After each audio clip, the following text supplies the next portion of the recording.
Halo sahabat Newpedia, kembali lagi bersama saya. Di video kali ini, saya akan memberikan suatu cerita tentang konflik di Suriah. Di mana konflik ini banyak memakan korban, banyak pelanggaran-pelanggaran HAM di sana. Bagaimana ceritanya? Bagaimana kisahnya? Oke, mari kita bahas.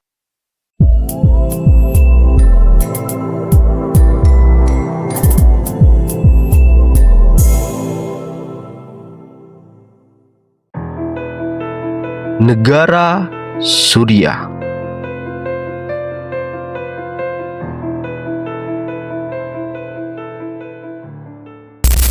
Pada tahun 2011, rakyat Suriah turun ke jalan menuntut kebebasan dan keadilan. Mereka terinspirasi oleh Arab Spring, gelombang protes di Timur Tengah yang menggulingkan banyak diktator. Namun, di bawah kekuasaan Bashar al-Assad, tuntunan rakyat dijawab dengan kekerasan brutal. Pasukan keamanan menembaki demonstran, menangkap aktivis, dan menyiksa tahanan. Dalam hitungan bulan, rezim al-Assad mulai menggunakan senjata berat untuk menghancurkan kota-kota yang dianggap sebagai basis pemberontak. Mereka menjatuhkan bom barel dari helikopter ke permukiman padat penduduk, rumah sakit, dan sekolah. Selain menggunakan bom, mereka juga melakukan serangan senjata kimia pada tahun 2013 yang menewaskan lebih dari 1.000 orang. Banyak di antaranya adalah anak-anak. Ribuan orang yang dicurigai sebagai oposisi diculik dan dijebloskan ke dalam penjara rezim. Di dalamnya, mereka disiksa, diperkosa, dan dibunuh tanpa alasan. Seorang tahanan bernama Kellen menjadi saksi kekejaman ini. Ia dipenjara karena mengunggah sebuah video protes di Facebook. Di dalam sel sempit, ia melihat tahanan lain mati satu persatu karena kelaparan dan luka yang tak dirawat. Suatu hari, ia mendengar suara seorang pria diseret keluar dan tak pernah kembali. Bertahun-tahun kemudian, bukti kekejaman ini bocor ke dunia luar melalui Kaiser File, yang dimana ribuan foto-foto mayat yang menunjukkan penyiksaan brutal di dalam penjara Suriah. Saat perang semakin kacau, kelompok teroris ISIS mengambil kesempatan untuk menguasai sebagian besar wilayah Suriah. Di kota Raqqa, ISIS membangun khalifah dengan menerapkan hukum yang kejam, yang dimana warga yang melanggar aturan dipenggal di depan umum. Perempuan Yazid diculik dan dijual sebagai budak seks.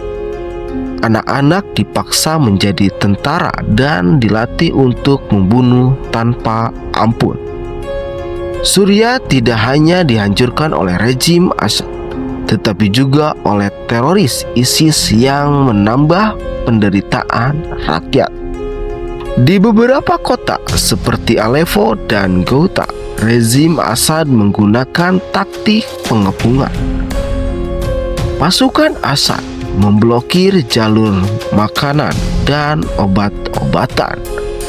Anak-anak mati kelaparan dan orang-orang terpaksa makan rumput dan dedaunan agar bisa bertahan hidup. Di saat rakyat Suriah berjuang untuk bertahan hidup, dunia hanya bisa menonton.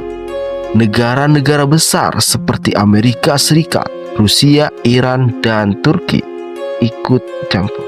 Tetapi bukan untuk membantu rakyat, mereka lebih peduli dengan kepentingan politik masing-masing.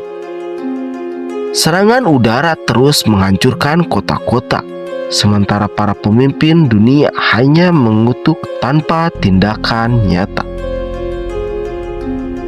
Jutaan orang terpaksa mengungsi, menyeberangi lautan, dan mencari pelindungan di negara asing. Tetapi di banyak tempat mereka justru dianggap sebagai beban dan ditolak.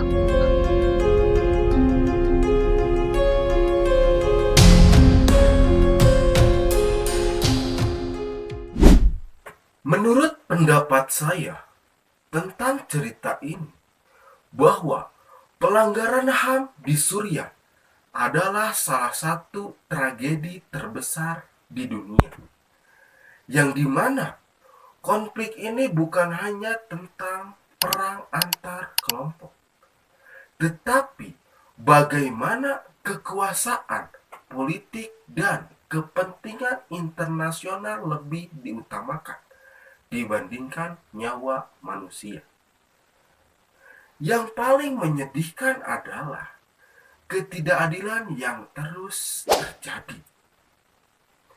Seharusnya dunia bukan melihat, tetapi harus benar-benar bertindak, bukan memperkeruh keadaan dengan intervensi militer untuk kepentingan mereka sendiri, yang pada akhirnya rakyat biasalah yang menjadi korban, sementara para penguasa tetap berkuasa dan menikmati hasil perang. Intinya, bagi saya ini adalah pengingat pahit tentang betapa rapuhnya kemanusiaan ketika dihadapkan dengan ambisi politik dan kekuasaan. Jangan lupa tinggalkan like, komen, dan subscribe. Seperti biasa, terima kasih.